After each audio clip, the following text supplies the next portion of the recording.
আরে চিন্তা কেন করছো? চলে যাব তোমার জীবন থেকে অনেক দূরে। শুধু ভেঙে যাওয়া হৃদয়ের টুকরোগুলো কুড়িয়ে তো নিতে দাও। তুমি বলেছিলে দু চোখ ভরে দেখে নাও আমাকে, আজ তো দু চোখ ভরে যায় চোখের জলে, কিন্তু তোমাকে কোথাও দেখতে পাই না। আরে তোমার তো অভ্যাস ছিল সকলের সাথে ভালোবাসার নাটক করার, আর আমি শুধু শুধু নিজেকে ভাগ্যবান মনে করতাম। আরে চিন্তা কেন করছো? ভুলে যাব আমি তোমাকে, ঠিক তোমারই মতো করে। শুধু একটু অপেক্ষা করো, কারণ তোমার মতো বেওফা হতে আমার একটু সময় লাগবে। আজ আমার খারাপ সময় দেখে তুই আমাকে ছেড়ে দিয়েছিস।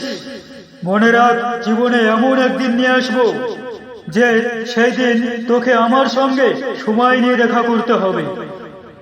আরে কি ভাবছিস আমি পুরোপুরি ভেঙে পড়েছি? আরে না, আমি এতটাও কাঁচা না যে একটুতেই ভেঙে যাব। কারণ আমার মা বাবা আমাকে এক আধ ফোঁটা খাম দিয়ে তৈরি করেছে। আমার জীবন থেকে চলে গিয়ে যে কারোর তুই স্বপ্ন সাজা তুই।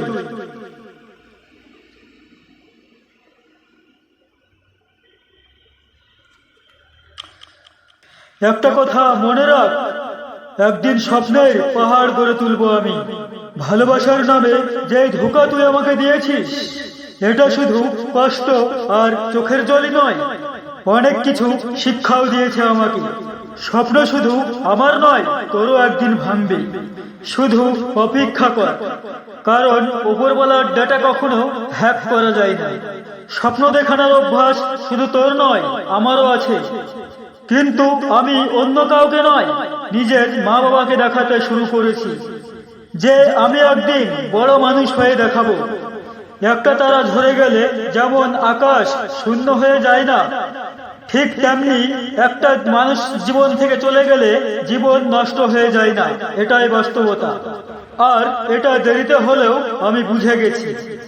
একটা কথা কি জানিস, শান্তি যদি টাকার গোলাম হতো তাহলে সোশ্যাল সিং রাজপুত কখনো সুসাইড করতো না।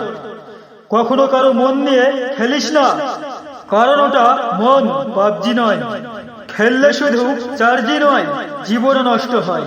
কষ্ট যদি দেবারই ছিল তাহলে বলে দিতে পারতিস। মিছে মিছে এতগুলো স্বপ্ন আমি তোকে নিয়ে দেখতাম না। যদি এই ভিডিওর গল্পটা যদি ভালো লাগে, গল্পটাতে একটি লাইক করুন।